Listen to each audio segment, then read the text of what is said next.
So, hello guys, welcome to my channel. For today's video, I'm gonna teach you how to screen record using our iPhone 7 and 8. Enjoy watching!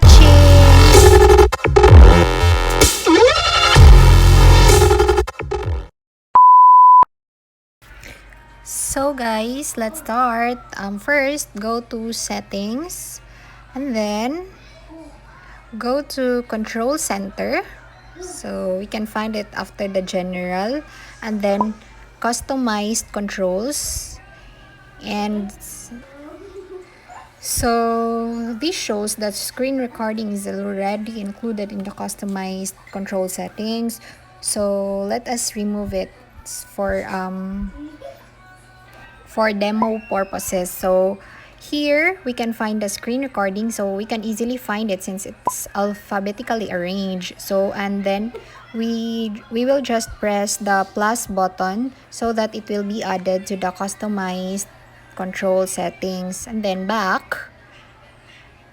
So for example, home, then we will just so it's here, it's already here, the circle with the red button. It's the screen record button. Okay, we will try recording guys. So let us go to the screen recording button, then we will press this. 3 seconds will appear, so this will count 3 seconds. So after that, it will start recording, and if you can see the red button above, it means that we already started recording our screen.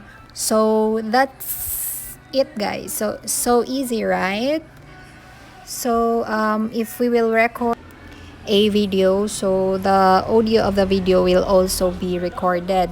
So if we will go back to the screen record button, then press it, so the recording will stop. So that's it guys, so easy. Hope you learned in this tutorial. Bye bye. And guys, if it's your first time to visit my channel, please don't forget to subscribe and hit the notification bell for you to be updated on my next video tutorial.